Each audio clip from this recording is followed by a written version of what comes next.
नीति छिंदवाड़ा जिले से चलती है। इस बात का आप लोगों को गर्व और अभिमान होना चाहिए साथियों। अरे साथियों, अड़ोस पड़ोस के जिले, चाहे वो बैतूल हो, सिवनी हो, बालाघाट हो, मंडला हो, डिंडोरी हो, उन लोगों को गर्व महसूस होता है, मुझे गर्व महसूस होता है, आसपास के जिलों को गर्व महसूस होता है कि छिंदवाड़ा जिले से हमारे प्रदेश की राजनीति चलती है और छिंदवाड़ा जिले से ही तिरंगा झंडा लहराता है और मुख्यमंत्री बनते हैं। आज तक जितने मुख्यमंत्री हुए साथियों, मैं कम से कम में अपनी बात सीमित करके समाप्त करना चाहता हूं। आज किसानों की बात है।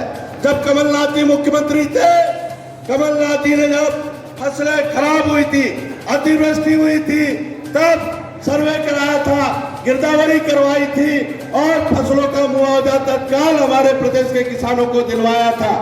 आज पड़ोस में महाराष्ट्र राज्य है, वहां गिरदावरी हो गई, वहां मुआवजा मिल रहा है, लेकिन इस प्रदेश की गुंगी बेरी सरकार और शिवराज सिंह जैसे अकर्मण्य मुख्यमंत्री जिन्होंने आज तक के हमारे अतिवृष्टि से पूरी फसलें चौपट हो गई, लेकिन आज तक के हमारे किसानों की गिरदावरी भी नहीं हुई, न फसलों का सर्वे हुआ, न मुआवजा हुआ।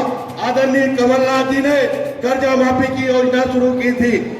हमारे किसानों का, चालू खाते वालों का 50,000 का कर्जा कमलनाथ जी ने माफ किया था और जो डिफाल्टर खाता था उनका 2 लाख रुपए तक का कमलनाथ जी ने कर्जा एक मुश्त माफ किया था और दूसरे चरण में 1 लाख रुपए वालों का कर्जा कमलनाथ जी ने माफ किया था। और जैसे ही तीसरा चरण शुरू होने वाला था, जो आप लोगों ने वोटों के दम पे सरकार बनाई थी, वो बीजेपी ने नोटों के दम पे खरीद ली और हमारे कमलनाथ जी को मुख्यमंत्री से पद से हटा दिया।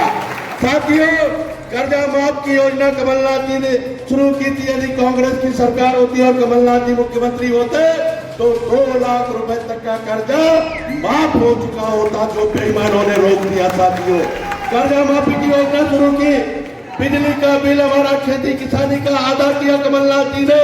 हिंदुस्तान में सबसे सस्ता बिजली का बिल आपके घरों में पहुंचाने का किसी ने काम किया था, चाहे वो किसी भी जाति धर्म वर्ग का व्यक्ति हो। 100 रुपए 100 यूनिट के हिसाब से बिजली का बिल आपके घरों में पहुंचाने की सरकार है। इन्होंने हमारे पूरे पाथाखेड़ा, सारनी, सोहापुर, कालीबाई, 2 नंबर, लालगंगा सबको उजाड़ कर रख दिया है। ये आप लोग कहाँ है, बर्बाद कर दिया है यहाँ को भारतीय जनता पार्टी ने। और उसका बदला आने वाली 27 तारीख को पंजे की बटन दबाकर भाई विजय को भारी बहुमतों से जिताइए।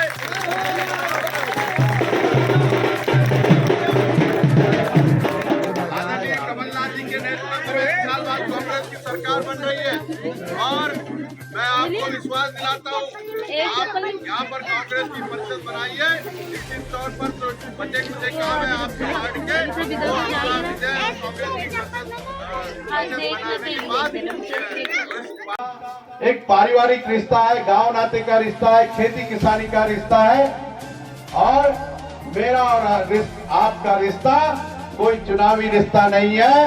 चुनाव में हार जीत चलती रहती है, लेकिन मेरे और आपके संबंध जन्मों जन्मांतर के संबंध है जो कोई खत्म नहीं कर सकता भाई। और मेरा और आपका रिश्ता एक ईमानदारी और सच्चाई का रिश्ता।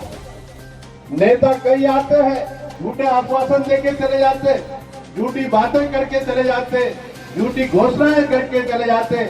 मैं शिवराज सिंह नहीं हूं जो आगे पाठ और पीछे सपाट करके रफ भाषण देके चला जाता है और फिर 20 सालों में मुख्यमंत्री शिवराज सिंह का यहाँ इस प्रदेश में राज है।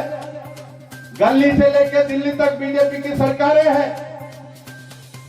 सांसद भारतीय जनता पार्टी का यहाँ 30 सालों से है। पहले 4 बार मुन्नी खंडेलवाल इस क्षेत्र से जीत के गए, लेकिन उन्होंने हमारे लोगों के बीच में कभी आने का काम नहीं किया, केवल वोट लेके चले गए। 4 बार सांसद बन के गए, किसी के पंगत में न आए, न संगत में आए, किसी सुख में आए न दुख में आए। लेकिन 4 बार इस जिले का सांसद बन के चले गए। उसके बाद मुझे लोकसभा में हराकर हेमंत खंडेलवाल सांसद बन के गए, लेकिन मुल्ताई विधानसभा के लिए 1% की सांसद निधि उन्होंने नहीं दी। उसके बाद हमारे आदिवासियों का हक छीन के हमारे आदिवासी भाइयों बहनों को जो कांग्रेस पार्टी ने आरक्षण दिया था,